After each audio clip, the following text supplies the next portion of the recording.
because you need people to make films. Não tem um método assim, é tipo possessão. O cinema e a arte em geral, ela tem uma capacidade muito grande de transformação. Eu acho que eu consegui fazer o filme porque muitas dessas questões já tinham adormecido. Creo que siempre ando circulando por los mismos climas. You know, they're segmented, right? There's the people who give a shit that a group of women are making a movie together, right? Because they care about women in media. Eu particularmente tenho vontade de parar de fazer cinema todos os dias. Se eu conseguisse pequenas produções para fazer pequenos filmes com a paixão e o vigor que eu sei que eu tenho, esse seria o meu caminho.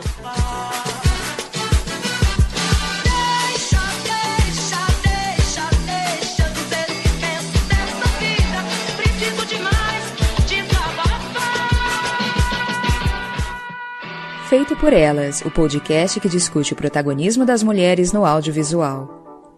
Eu também me emociono com o meu trabalho. Se você aprender bem o ofício, ele deixa de ser um sacrifício.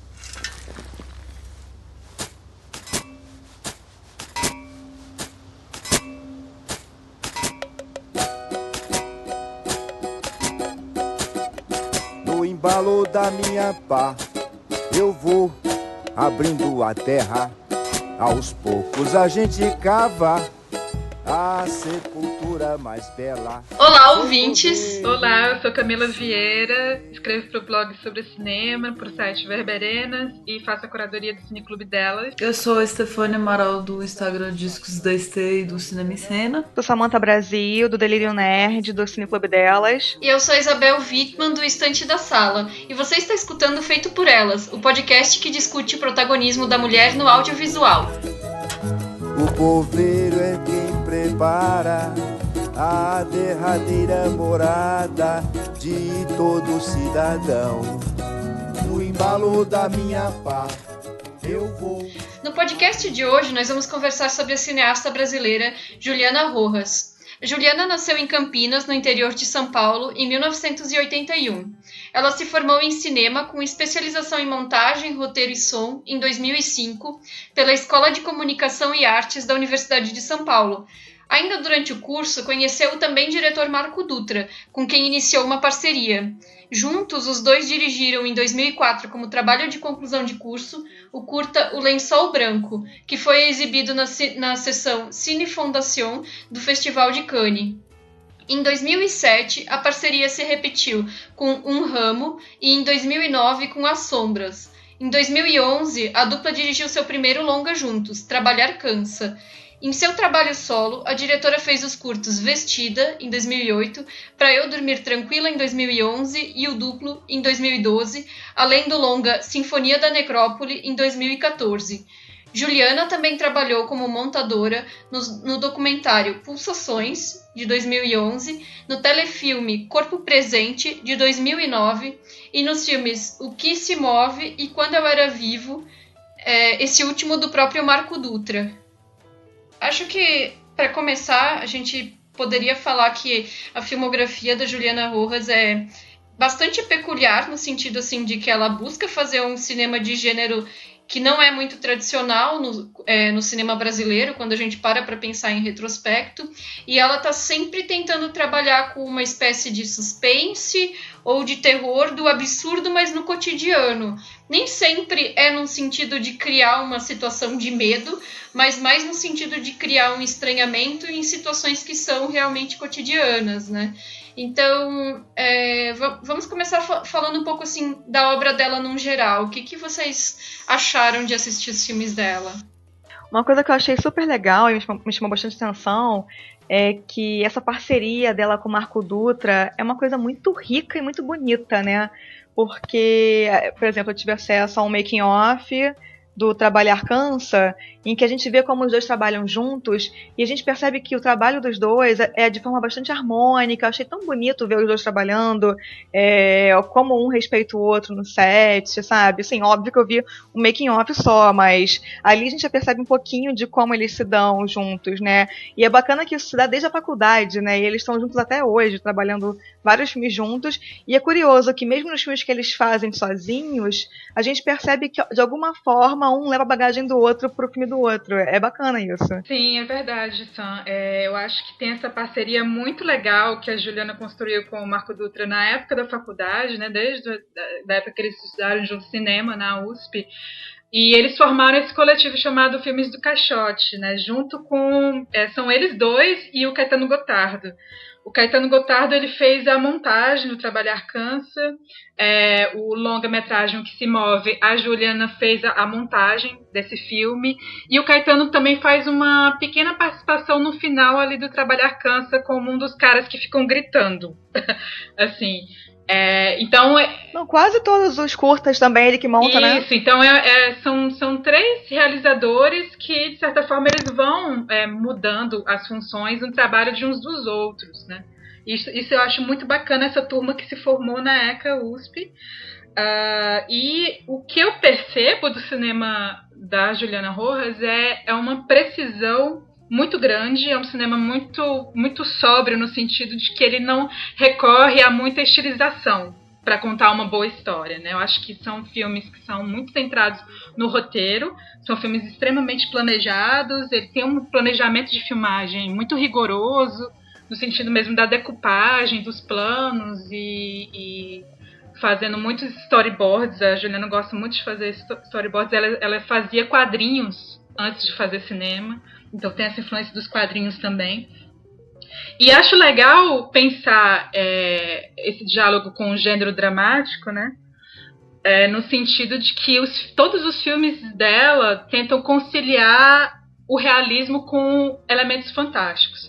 Que não necessariamente sejam elementos do horror, né? Embora ela tenha uma predileção pelo gênero de terror, porque era algo que ela via muito esses filmes na época da formação dela, antes de entrar na USP, ela via muito esses filmes alugando filmes em videolocadoras, porque como ela vem de Campinas, então não tinha muitos cinemas disponíveis. Então a formação toda dela de cinema é de alugar filme em videolocadora, e ela via muito filme trash de terror.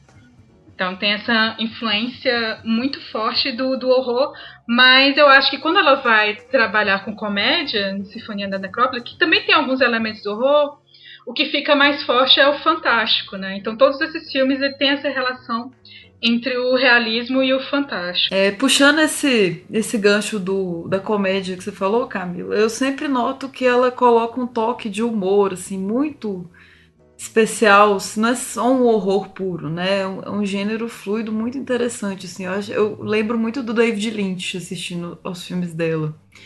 É uma coisa sutil, assim, de humor que funciona muito bem. Os elementos cotidianos que ela coloca mesmo, às vezes algum alimento, né? Tem alguns filmes que ela cisma com um pedaço de queijo, né? Um queijo gigante, assim.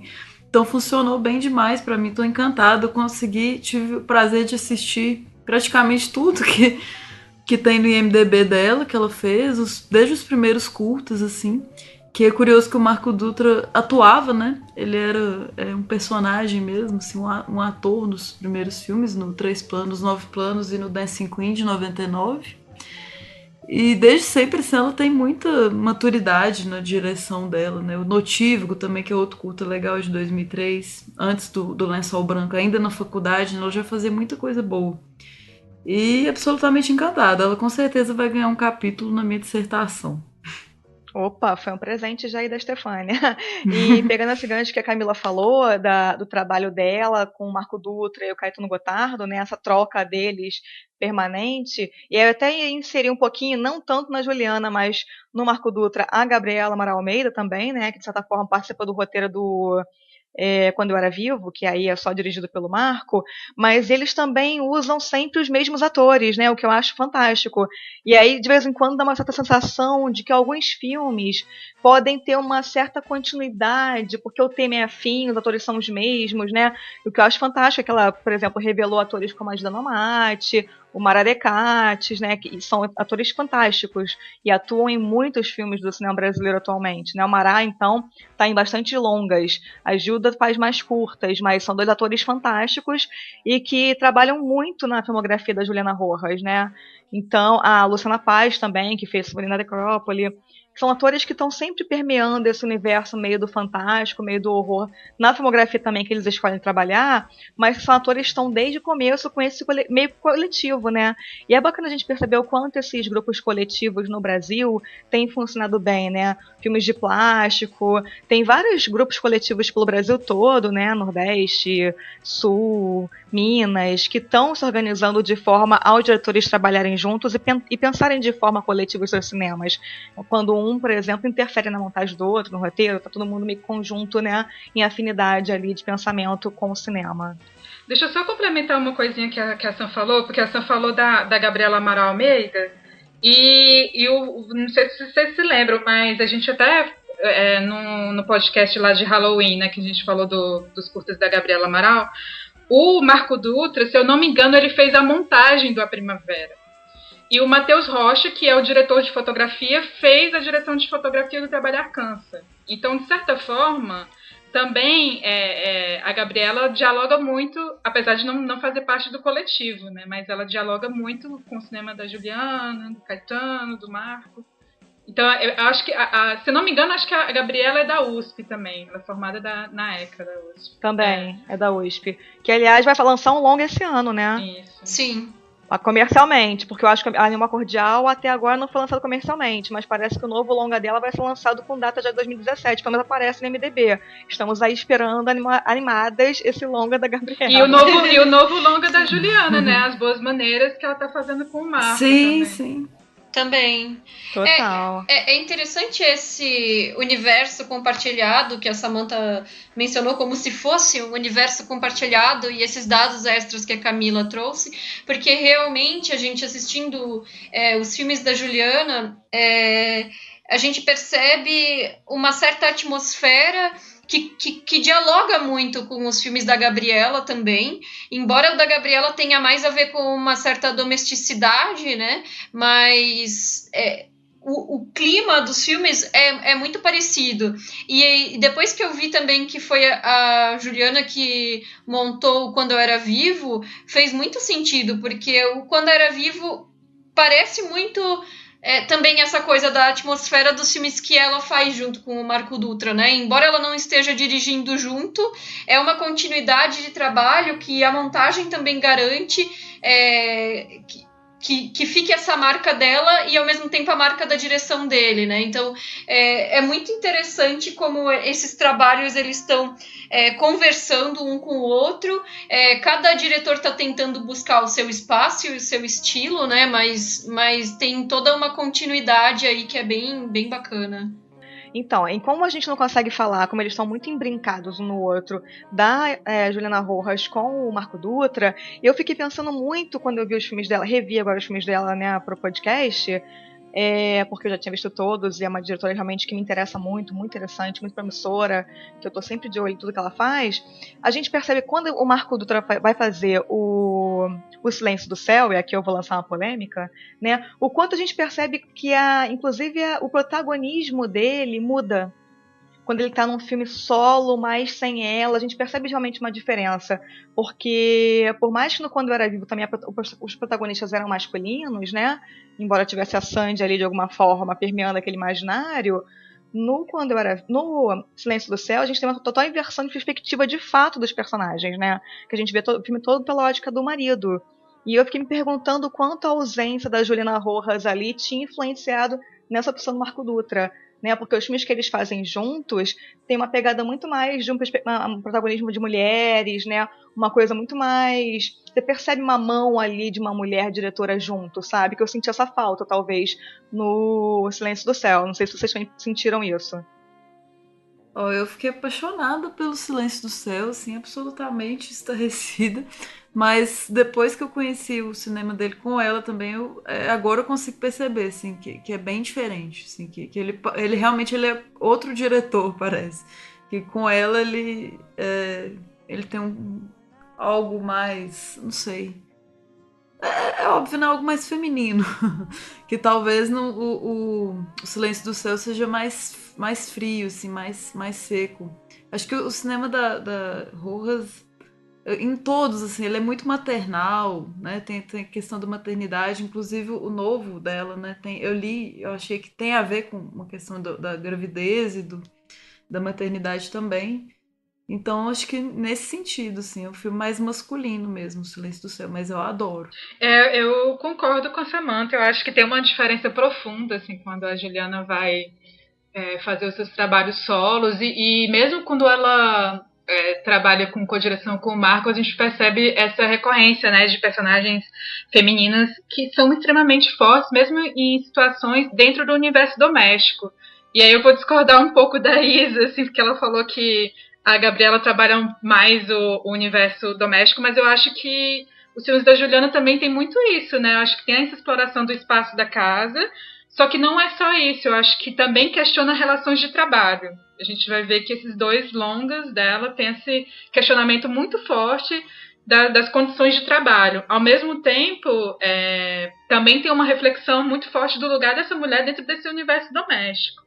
Principalmente nos curtas, né? O que é um ramo, o que é o lençol branco, né? Se não são essas mulheres que são mães, né? Que têm que lidar com o espaço da casa. Só para complementar, quando eu falei da questão da domesticidade nos filmes da Gabriela, não que não tenha nos filmes da Juliana, porque eu acho que o espaço doméstico aparece aqui em contraposição com o exterior, né? Então, justamente essas questões do trabalho, questões também de sexualidade e questões do mundo que tá lá fora e que traz um estranhamento pro mundo doméstico, né? Então, assim, ele tá nos filmes da Juliana, mas ele tá sempre em contraste com outro elemento, né?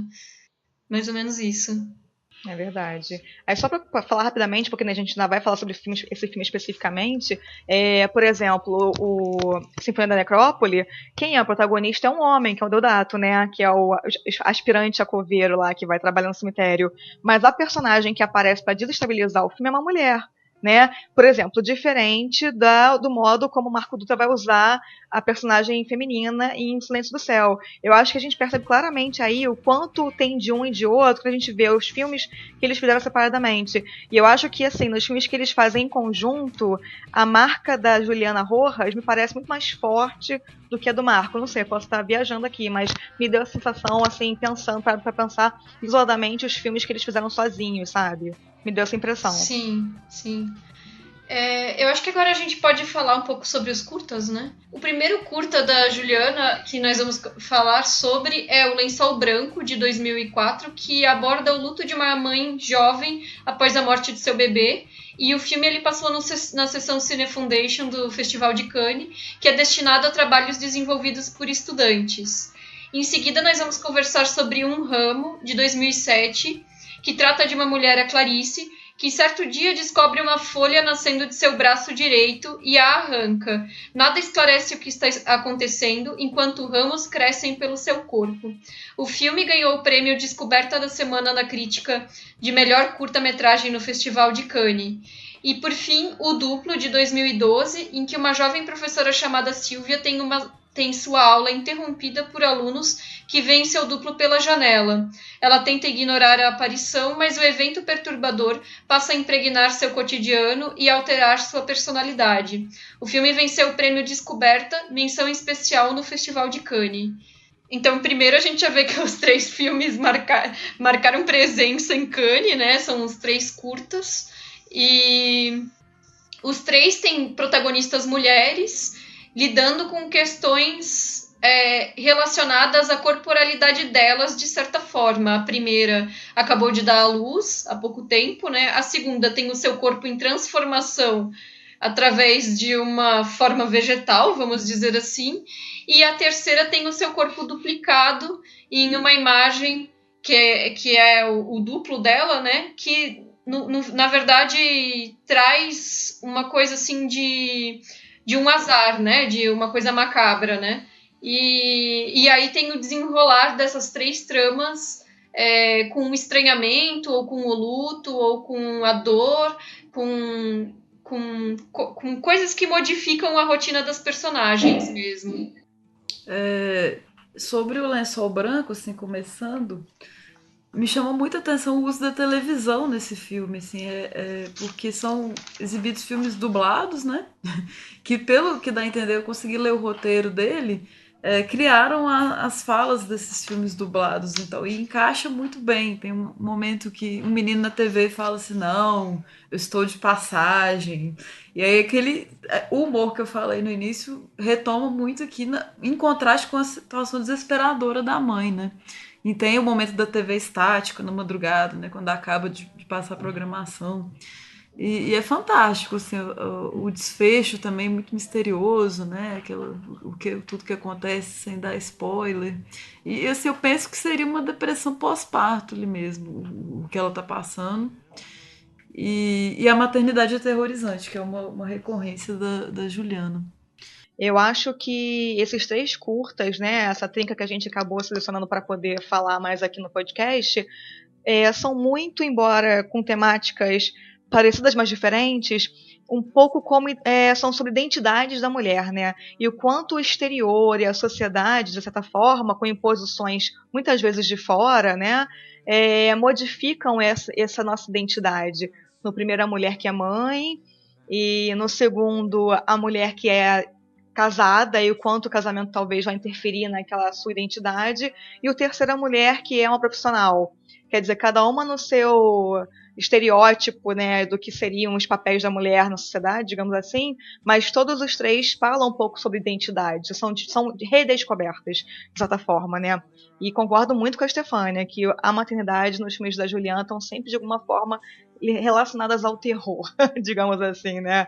Fico pensando como talvez isso para as mulheres de fato possa ser uma coisa bastante aterrorizante. Eu não sei, não tenho filho, mas o pouco que eu vejo e me relaciono, tenho contato com pessoas, de fato, apesar de ter aquela romance, né? Aquele romanceamento de que a maternidade é uma coisa incrível, que a mulher só é mulher quando é mãe, que toda aquela coisa que a gente sabe que é balela, enfim, mas que também tem esse lado de medo, de pavor aterrorizante, né?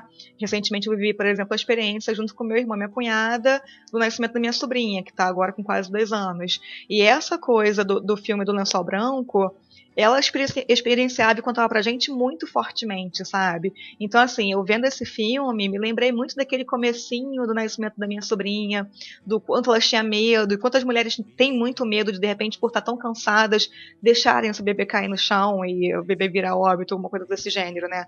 Então, isso é tratado de forma muito natural no filme dela, e o que é mais interessante, realmente, é que sempre tem esse toque do lúdico, do surrealismo, do fantástico, e um toque de terror, horror, né, de certa forma, que até quando a gente acha que não vai ter, vai ser simplesmente um drama, ela coloca um toquezinho, uma pitada ali, que faz com que o filme fique incrível, né? Acho que é essa a genialidade dela, esse toque de terror que ela coloca nos filmes. Eu concordo com a Sam, eu acho que nos 3 filmes tem um questionamento muito grande do lugar da mulher nesses papéis que são muito estáveis e que geralmente são dedicados à mulher, né? Então tem no Lençol Branco tem esse papel da maternidade, né?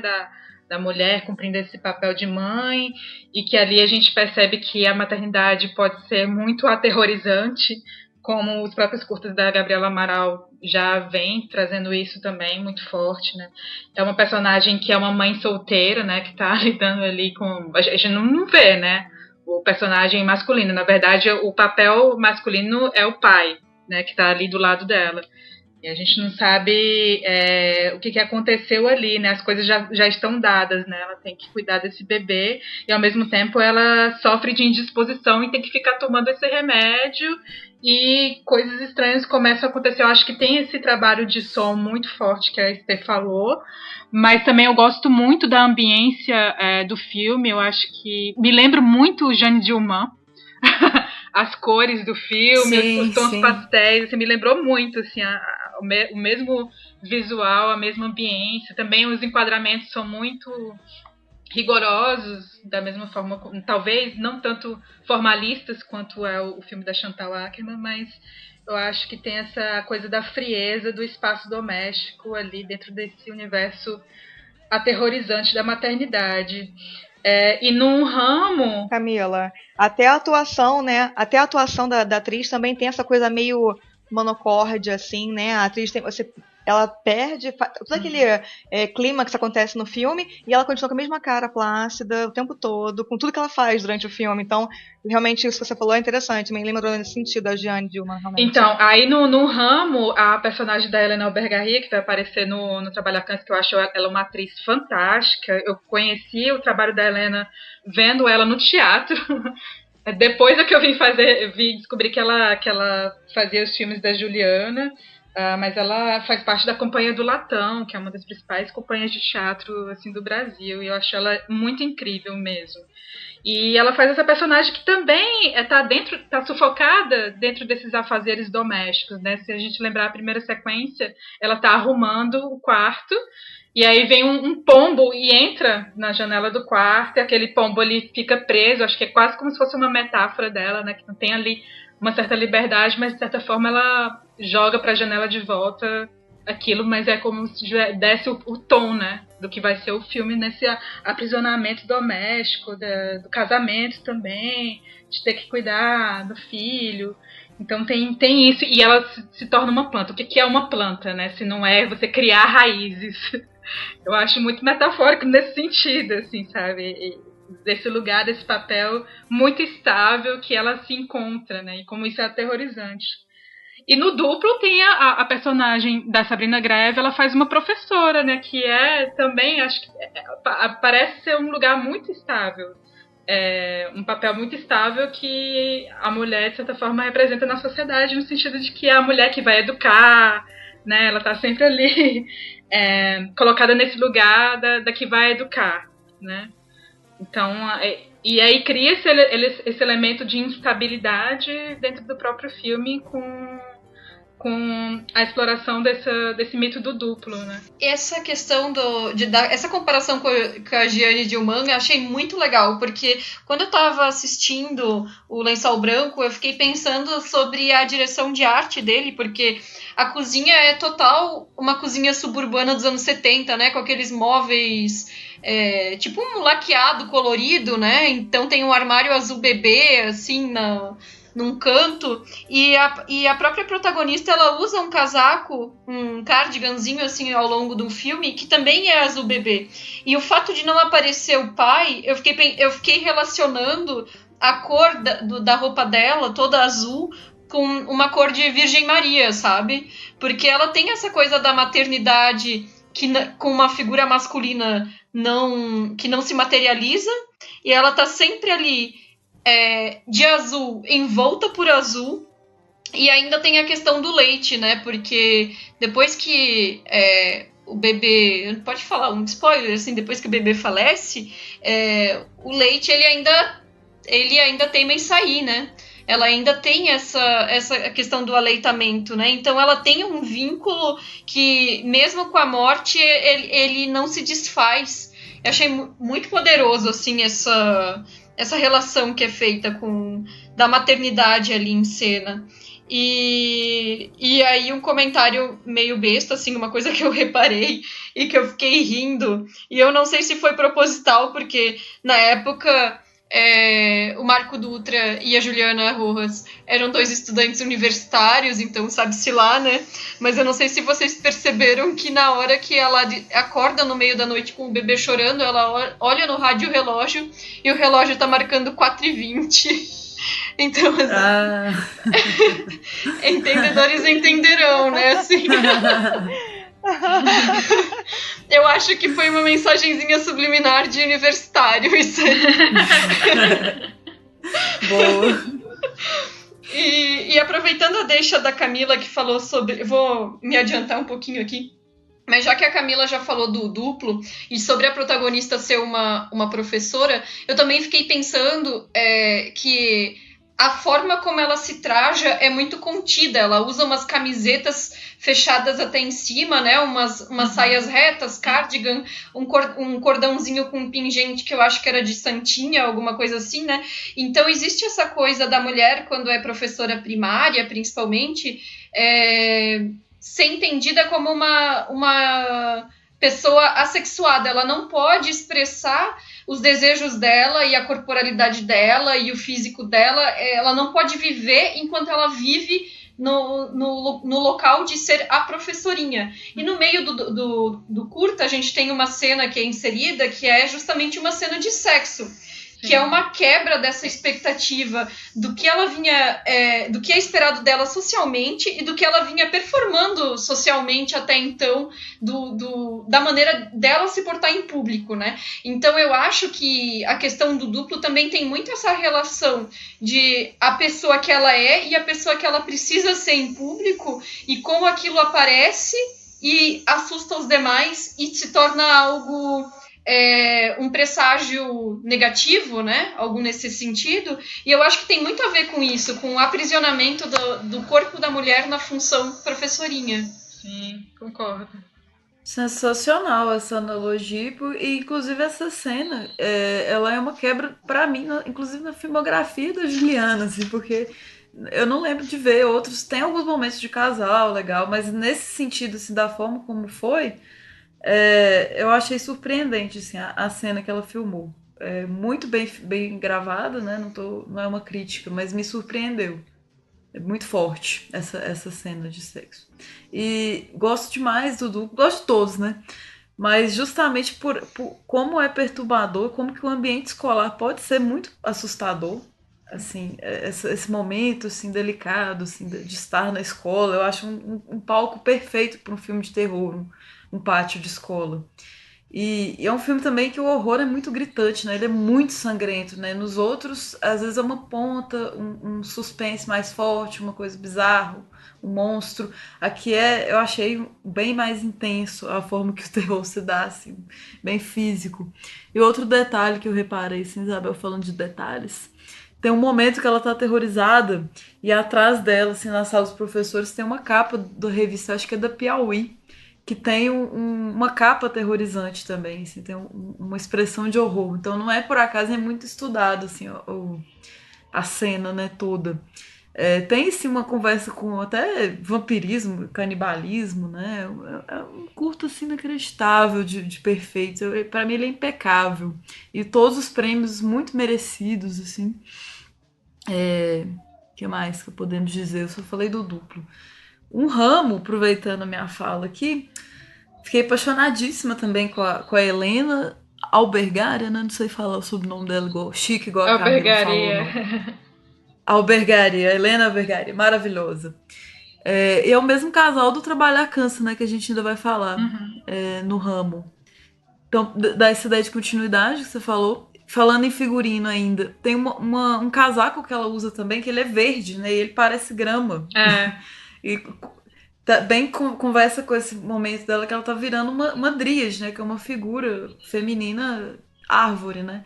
E eu lembro muito dos poemas do Manuel de Barros, assim, sobre virar árvore, que é sempre um processo e é muito desconfortável. A gente vê que ela tá, né, se mutando ali em vida mesmo. Ela fala que vai fazer uma viagem, mas pra mim é uma morte e é muito poético. A gente ficou até combinando de fazer tatuagem, né, do folhinho, assim. Eu quero fazer essa tatuagem, meninas, com vocês. Também quero. Tá marcado, assim, também quero virar árvore. E uma coisa também que é uma recorrência que eu reparo nos filmes da Juliana, que ela, como se fez muito bem em Que Horas Ela Volta, ela sempre pensa na criada, né?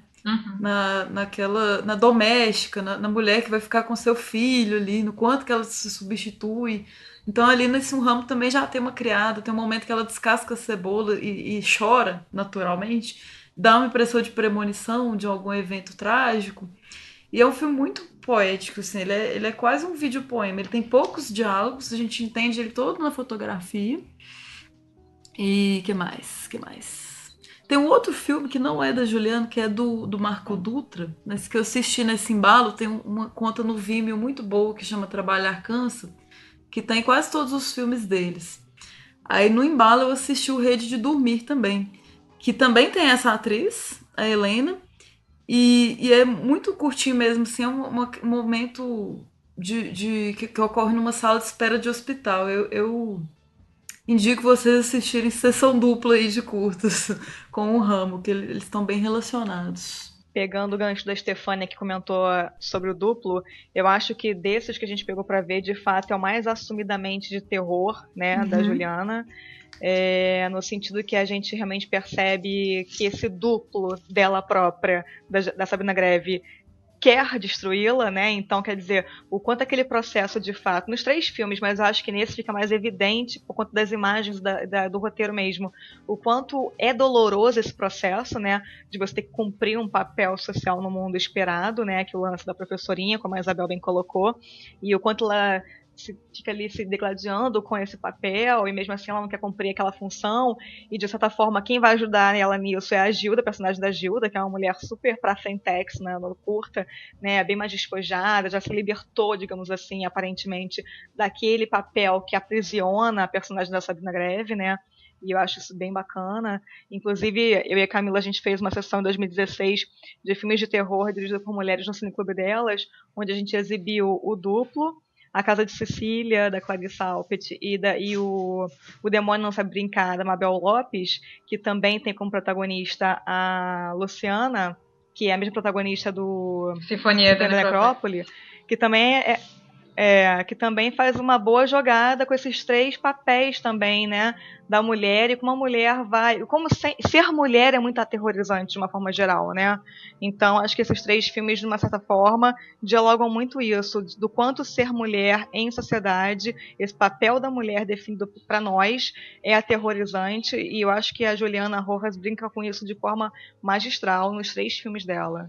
Eu acho interessante isso da personagem, da participação da Gina Nomati nos filmes da Juliana, porque ela sempre faz personagens que vão desestabilizar em algum momento da narrativa, né? Acho que ela aparece num ramo também, né? Ela é uma das amigas da personagem da Helena, né? Aparece ali no supermercado e começa a querer tocar no cabelo dela, pra saber o que está acontecendo de estranho.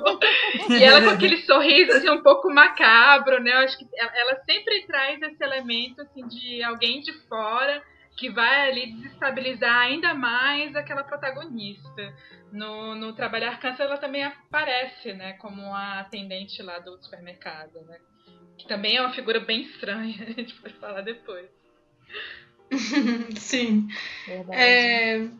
Bom, eu acho que a gente pode até falar agora, né, vamos falar então sobre Trabalhar Cansa? Tem só uma observação, que eu esqueci de falar, no duplo, tem o livro infantil, né? Eu lembrei muito do Babadook.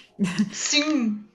E aí tem aquele poema maravilhoso, que é basicamente uma cena não mostrada, mas é o que seria o que aconteceu com o garotinho, né? E tal, aquela fantasia. É muito lindo o poema que tá se vocês acharem, eu consegui ler o roteiro desse filme também. E tem uma questão assim, na cena de sexo que ela é meio sádica e tal, e ela curte isso. Isso é bem divertido também.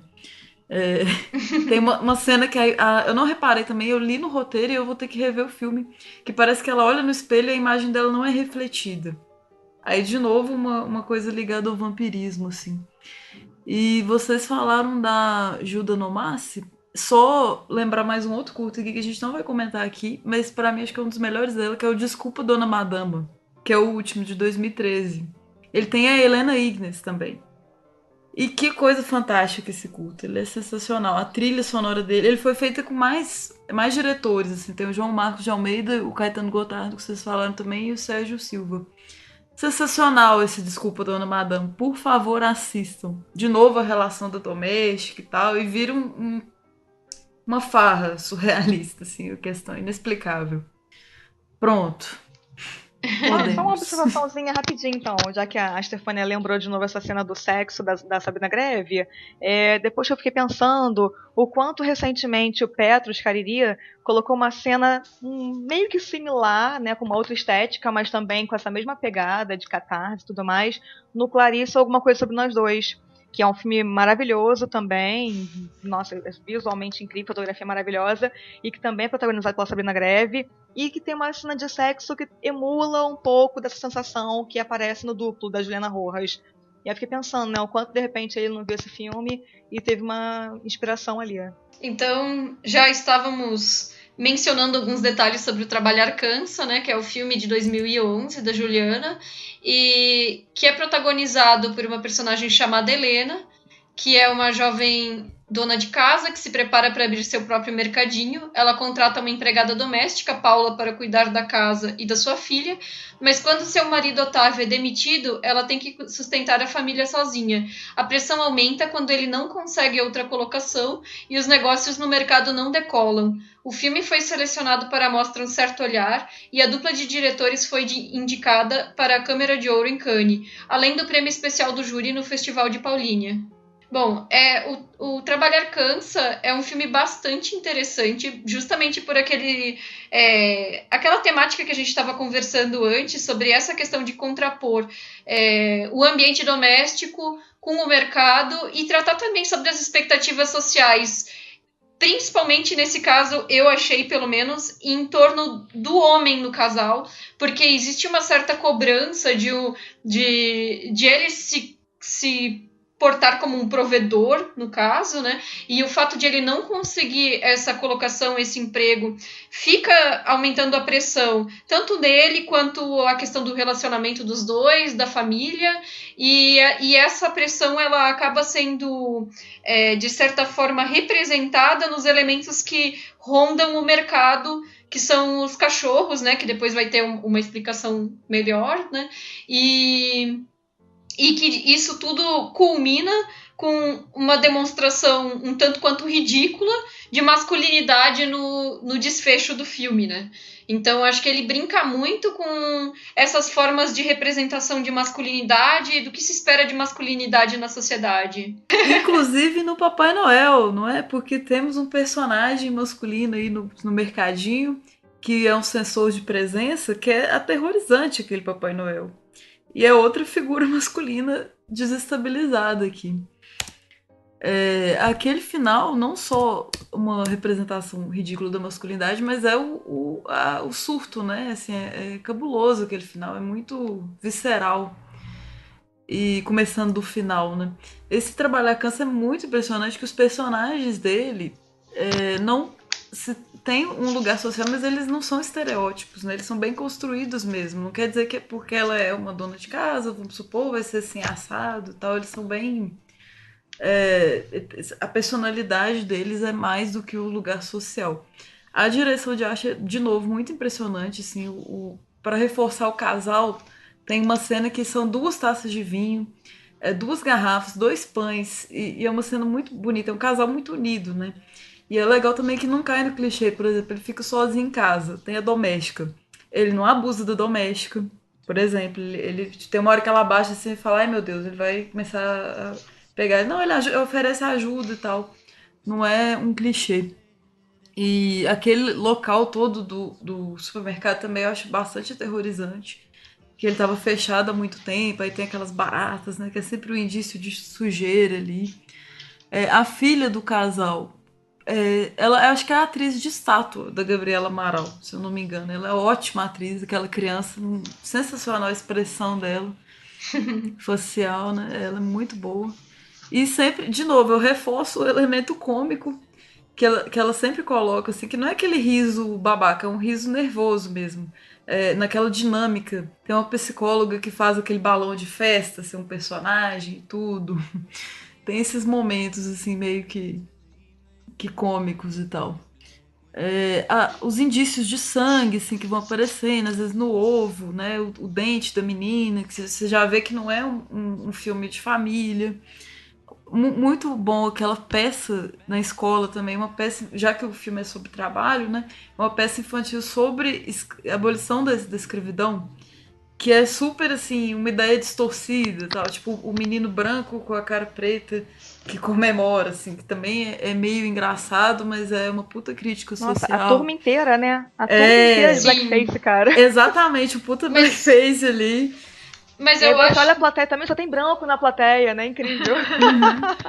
Bem irônico. Eu posso falar um pouco disso, assim, porque eu acho que... A Esther falou que sente que os personagens são maiores do que a questão de classe. É engraçado que a primeira vez que eu vi o Trabalhar Cansa, na época que ele foi lançado, o que me impressionou mais foi esse diálogo com o gênero do horror. Mas aí, revendo agora pro podcast, como essa questão de classe é uma questão muito forte no filme. Por mais que não seja estereótipo, eu acho que existe um embate de classe muito forte no filme, que é mostrado de uma forma sutil, mas eu acho que aquele monstro que aparece no supermercado é o mal-estar dessa classe média branca. Eu acho que, para mim, é uma metáfora desse mal-estar dessa classe média branca paulista que alimenta esse sonho da satisfação do trabalho. E que e aí eu acho que a forma como a personagem da Helena trata essa empregada negra, né, eu acho que é uma coisa que o cinema brasileiro já vem trabalhando em outros filmes também, né? No Que Horas Ela Volta tem isso, no próprio Som ao Redor também tem isso, né? De mostrar, assim, como é que é esse lugar, né, da empregada doméstica, né? Quais são essas diferenças de poderes que existem dentro dessas relações entre patrão e empregado. E eu acho que o filme lida também um pouco com isso, quando a personagem da Helena, aos poucos, ela começa a querer vigiar os próprios empregados, sente desconfiança deles, trata a empregada de uma forma estranha, principalmente naquela cena em que ela vai montar a árvore de Natal sem o consentimento dela, e aí tem aquela conversa da empregada com a amiga dela, que também é empregada dentro de casa, e não pode estar fumando, então tem que esconder. Então eu acho que essa questão de classe é muito forte no filme, e construindo essa metáfora do horror dentro desse mal-estar. Isso, eu até tinha anotado, né, sobre essa questão. Me chamou muita atenção a construção da classe média através de alguns elementos, assim, né, porque é uma classe média que provavelmente perdeu o poder de consumo, mas mantém determinados hábitos, né? Então, a Helena, ela aspira a ser uma empresária, uma dona de comércio e tudo, porque é aquela coisa, né, do seja seu próprio patrão, aquele sonho do empreendedorismo, e mesmo que isso custe um dinheiro que eles não têm como arcar, porque ela aluga aquele comércio que precisa de dezenas de reformas sem eles terem um caixa, e logo depois vem a notícia do desemprego do Otávio, né? E aí, esses elementos, a gente percebe assim, a menina jogando videogame, tá lá jogando Dance Dance Revolution, eles tomando vinho na sala, reunião pro Natal, com todo aquele banquete e tudo mais. Então, assim, certos hábitos não se perdem, mesmo com a degradação do poder de compra, né? E aí, a Esther mencionou sobre o fato de que o marido, ele não dá em cima da empregada e tudo, né? Mas o filme, ele tá mostrando justamente como ele tá se sentindo, de certa maneira, emasculado no seu papel de provedor, né? Sem um emprego. E também mostra como essa coisa, né, do homem branco de classe média, como no mercado de trabalho em que os jovens podem fazer o mesmo por um salário menor, ele se torna obsoleto, né? Então, ele tá sem um espaço, ele não tem um espaço na casa dele, ele não tem um espaço no mercado de trabalho. E aí ele se sente sem forças e realmente sem um domínio ali, né? Ele não é ele que manda naquela casa, muitas aspas, assim, não que isso devesse ser o correto, né? Mas é o que se espera na sociedade, né? Então eu achei bem interessante realmente esse retrato de classe, e esse retrato que depois se expande para a forma como a Helena realmente fica exasperada na relação com os funcionários e chega a colocar um contra o outro, no sentido de colocar a menina do caixa para vigiar o cara da reposição e tudo, porque ela não sabe lidar com as pessoas que estão trabalhando com ela, né? Então, tá sempre tendo essa relação conflituosa entre as classes sociais e sendo destacado. Verdade. E o que eu acho mais genial do filme é que, justamente como a Camila e a Isabel pontuaram, que essa coisa do problema de classe é retratado de forma brilhante no filme, mas o que eu acho mais interessante é que ela abre para múltiplas possibilidades, né? E ela atrela o tempo todo a questão de classe com a questão de gênero, porque a leitura que a Camila fez, por exemplo, que é maravilhosa, daquele né, o que sai de trás da parede é o desconforto de classe de fato, dessa elite, classe média branca, concordo totalmente, mas se a gente também quiser fazer uma leitura de gênero, também dá pra fazer que poderia ser, inclusive, aquela sombra do marido, que tá sempre ali, que apesar dela querer ser empresária e querer se deslocar desse papel que a sociedade impõe às mulheres, ela também não se descola tanto à medida que ela continua cobrando do marido que ele tenha que ter dinheiro, tenha que ter um posicionamento do macho provedor, digamos assim, que é o que a sociedade espera e cobra do homem, né? Então ela também, de uma certa forma, ela não consegue se descolar dessa realidade. Então aquele monstro que aparece ali, combinando com aquele final fantástico daquele grito da selva lá, também pode ser de alguma forma o pavor que ela criou daquele marido que começou a ficar ali encostado, sem conseguir aquele emprego, sendo sustentado por ela. Então, de alguma forma, acho que não à toa, não sei se pode dar esse spoiler, gente, queria falar que era um lobisomem. Acho que não é à toa que a figura que aparece ali tem um ar de lobisomem, e aí tem o nome homem na figura, entendeu?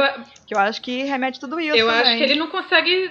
Eu acho que ele não é sustentado por ela porque os negócios não dão certo. No fim das contas, ela tenta fazer com que os negócios deem certo, mas os negócios nunca dão certo. E acho que a questão da infiltração é justamente isso, né? Essa busca por um autoempreendimento que na verdade ele já tá falido desde o início. A gente sabe que aquilo ali não vai dar certo, né? Sem dúvida. E aí eu pelo menos eu penso assim, que aquele monstro que tá ali na parede, existe um espelhamento com todos aqueles personagens, porque eles viram monstros, de fato, nessas relações sociais que eles criam, né?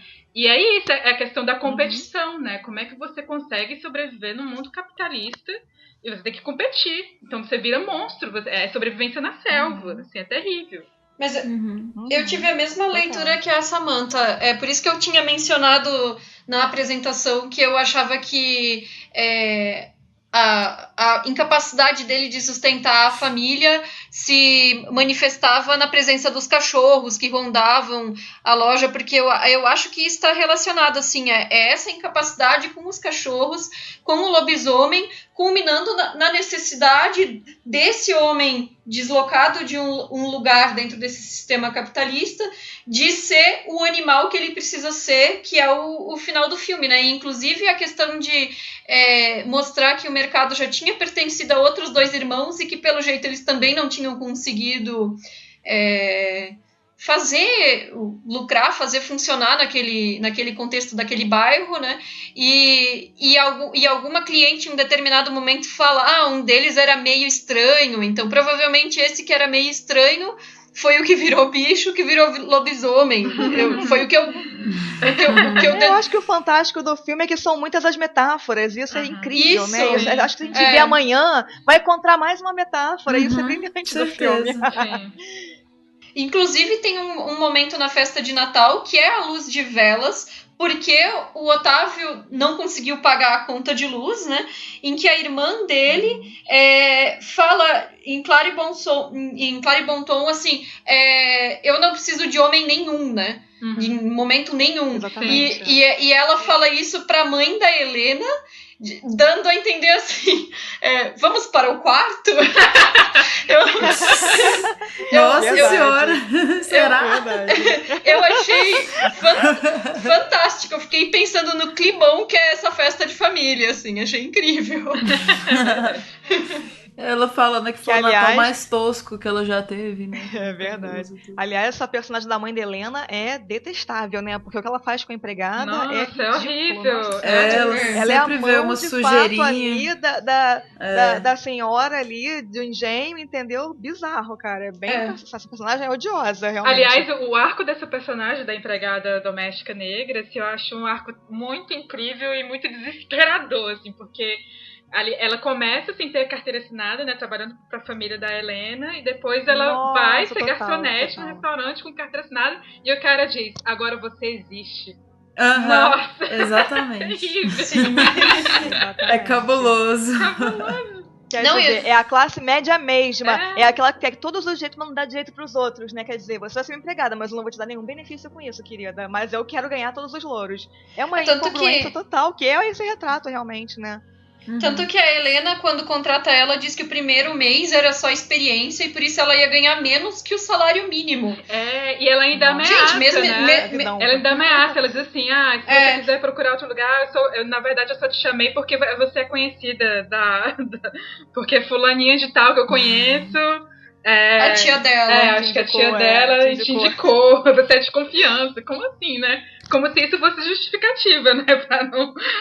Pra não ter carteira assinada. É bizarro. Exploração. Até porque a patroa não é de confiança, digamos bem claramente, né? Uma pessoa que não assina tua carteira, não dá nenhum benefício pra você, não paga o salário inteiro, não é de confiança.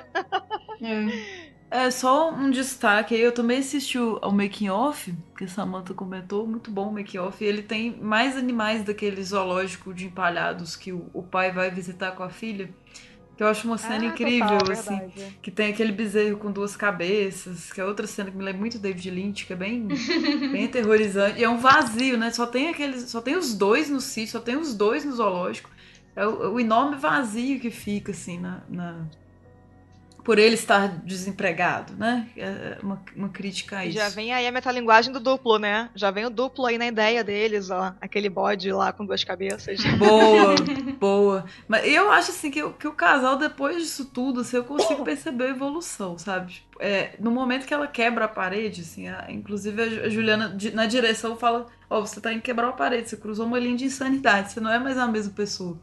Eu acho que realmente ali ela muda, ela consegue evoluir mesmo, assim, em contato com esse monstro que depois eles vão exorcizar juntos ali. Então eu acho que é um final rumando pro positivo, assim, acho que é uma evolução do casal, depois de passar por esse terror todo, né? Eu nem sei se é positivo não, esse final, mas enfim, que a gente tem que colocar nossas mãos pra fora pra se libertar deles, isso é um fato. A catarse é importante. Sinfonia da Necrópole, de 2014... trata da rotina de um aprendiz de coveiro sem muito apreço pela profissão e que é alterada quando uma funcionária nova chega ao cemitério.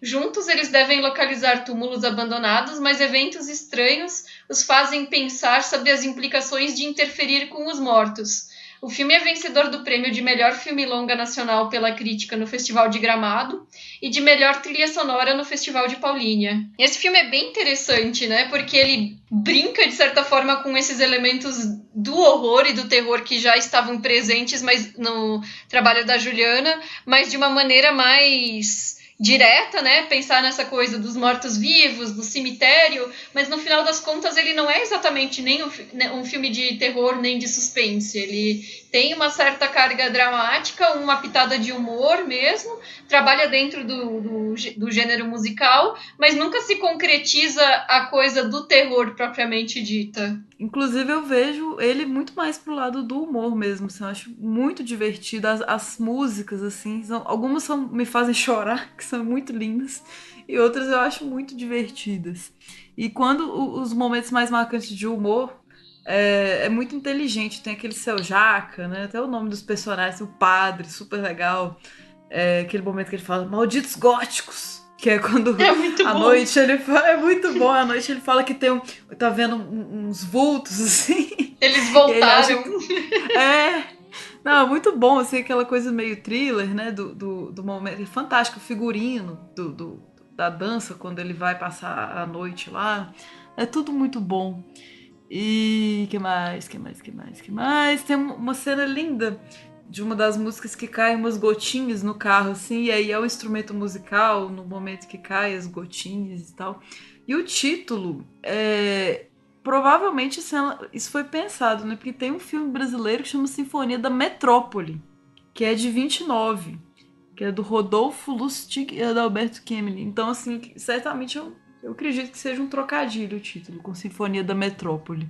Até porque São Paulo, né, e tudo. Eu queria puxar o gancho do título do filme que você falou, né? São Paulo, Sinfonia da Metrópole, porque de fato é uma referência.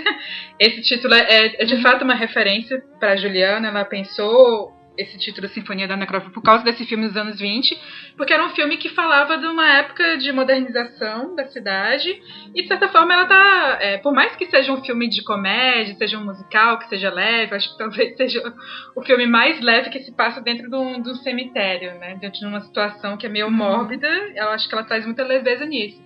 Mas tem um questionamento do crescimento urbano também, né? Quando ali no início da narrativa a gente vê o administrador do cemitério querendo fazer essa reforma do espaço, né? Porque não tem mais covas, não tem mais túmulos. Então tem que reorganizar esse espaço e para recadastrar esses túmulos para que eles consigam ter mais lucro e consigam sobreviver nos negócios do cemitério. Então acho que tem um questionamento aí desse crescimento urbano também e o que fazer com isso e se é necessário, digamos, desrespeitar a memória dos mortos para conseguir fazer isso, né? Eu acho que o personagem do Deodato, ele está sempre preocupado com a memória desses mortos, né? Eu acho que ele tem esse respeito muito grande por esses fantasmas que ali habitam.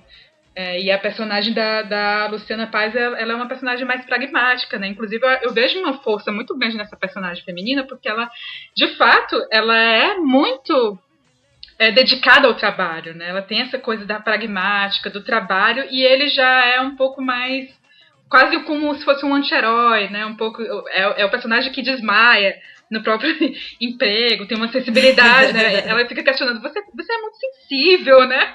Eu acho que tem uma certa inversão aí desse lugar do que é do feminino, né? Dessa coisa da sensibilidade feminina.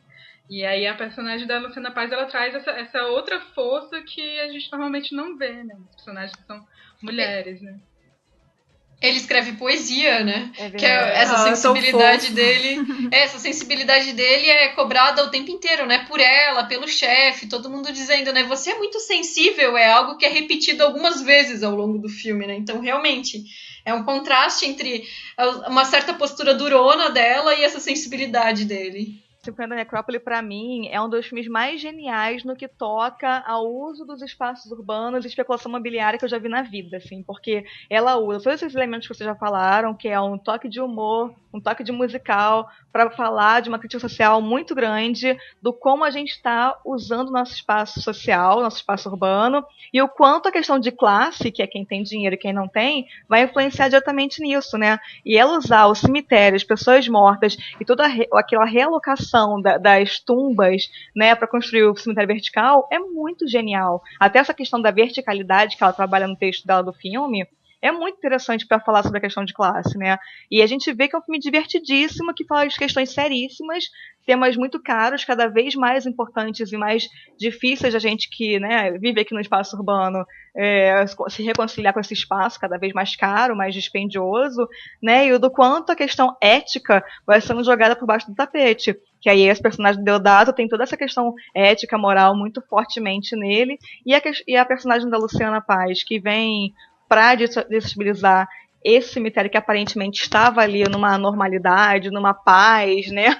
Numa paz, porque o cemitério é um lugar de paz, realmente, né? Tirando esses medos que a gente tem do nosso imaginário, do soturno, da ambientação, dos mortos, de espíritos, é um lugar de muita paz, na verdade, né? Porque a gente tem que ter medo dos vivos. E eu acho que esse filme fala justamente disso, que os vivos é que estão ali soterrando aquelas almas, aquelas pessoas e modificando o tempo todo o espaço urbano, né? Eu acho que o filme é brilhante nesse sentido. Sim, o cemitério ele claramente funciona também como uma metáfora para a própria cidade, né? A forma como a ocupação horizontal é substituída pela ocupação vertical e a forma como quem pode pagar por isso vai ter direito a ter a sua história, o seu passado, a sua memória preservados e os outros vão virar um saco que vai ser jogado numa saleta à espera de alguém que reclame disso, né? Ou, no caso, pessoas que vão ser expulsas para qualquer periferia ou qualquer modo de gentrificação. A famosa remoção. A famosa remoção, pegando o gancho aí do Aertel Cambridge, por exemplo. Sim, quem não tem exato. dinheiro vai ser jogado para algum canto. Sim. Exato. E aí, além do Aertel Cambridge, eu ia comparar com o próprio Aquarius, né? Que também trata dessa questão da verticalização e da especulação imobiliária, porque quando tava em cartaz o Aquarius, muita gente falou, mas a Clara, a protagonista, ela é uma mulher privilegiada. E é óbvio que ela é uma mulher privilegiada. Ela é uma mulher que mora de frente para o mar, em uma região cara, num apartamento antigo e gigante, de família e tudo.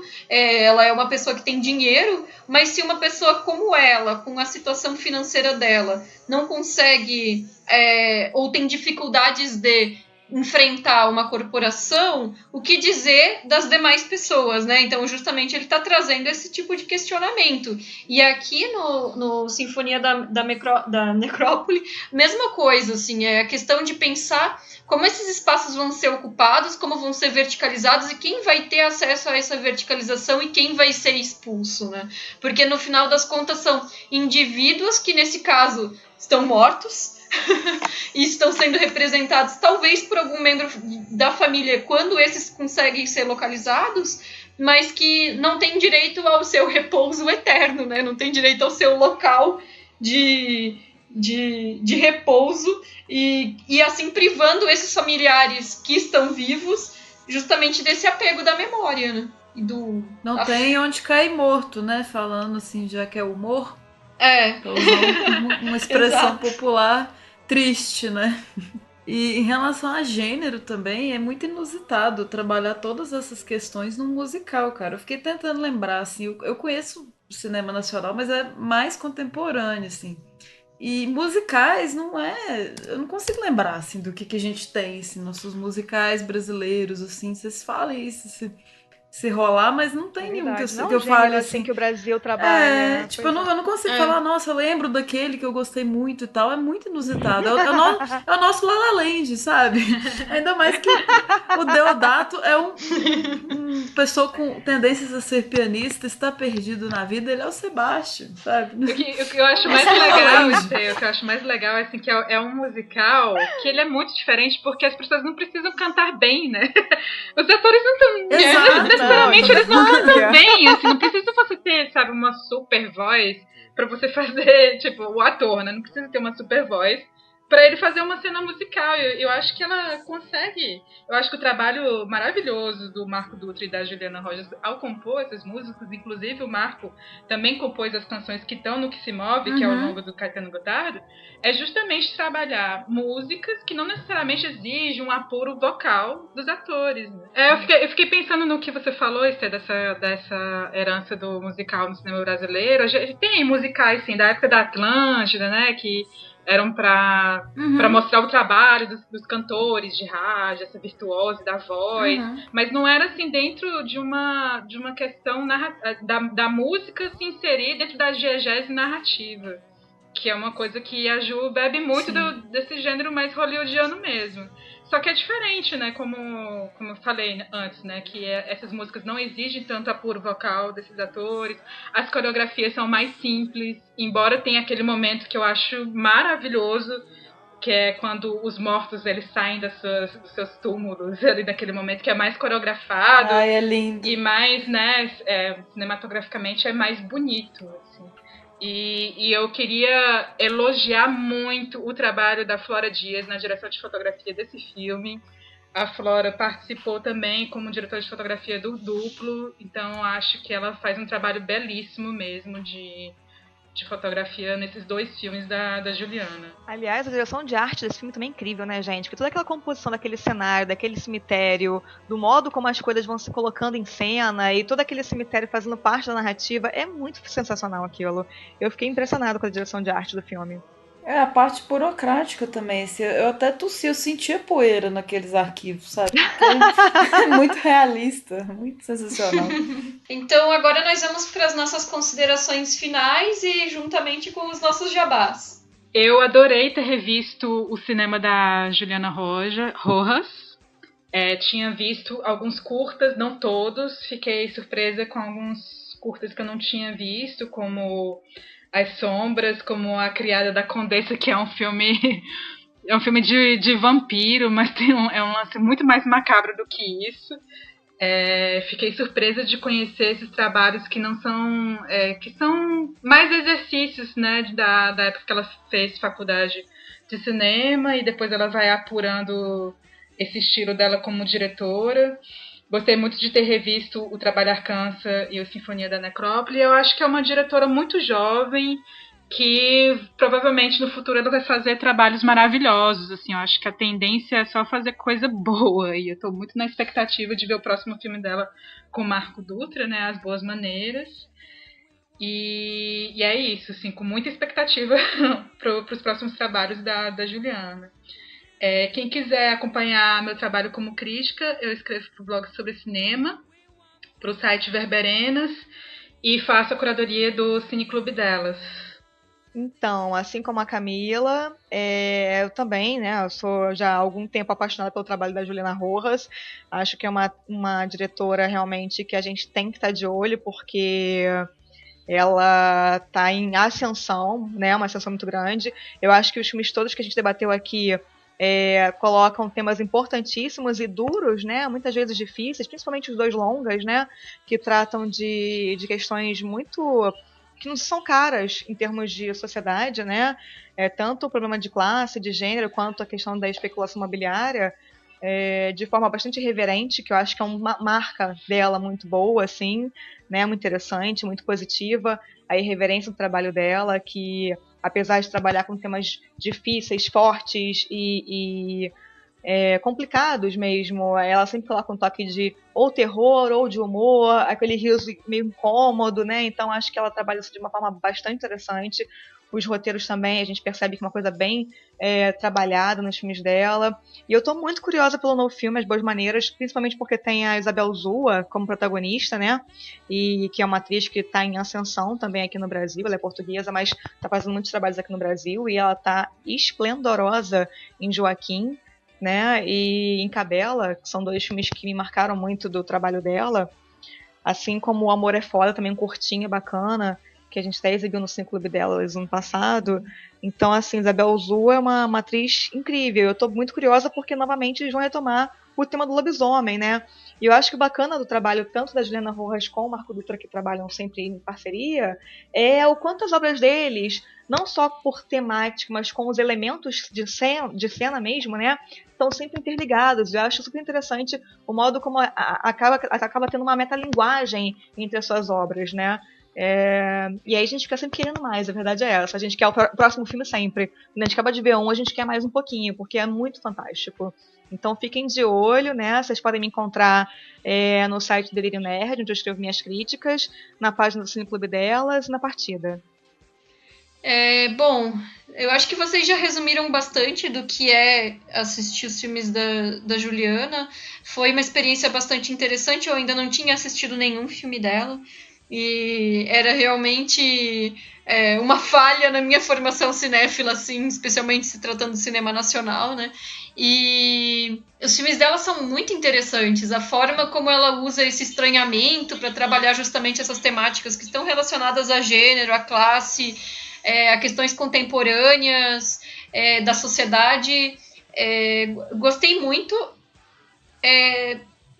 Eu fico um pouco intrigada com essa coisa de ela ser rotulada como uma diretora de terror, uma diretora brasileira de terror, porque a maior parte dos filmes dela realmente não trabalha especificamente com essa temática do terror, mas talvez realmente com um estranhamento ou com a forma como elementos que são comuns no cinema de terror podem ser usados para criar essa quebra de cotidiano. E realmente gostei muito de assistir os filmes e tô ansiosa aí pelo novo filme dela. E para quem quiser acompanhar meu trabalho, eu escrevo as críticas no estantedasala.com. E além das críticas, tem outros textos lá com outras temáticas sobre livros, direção de arte e tudo mais, então acessem lá.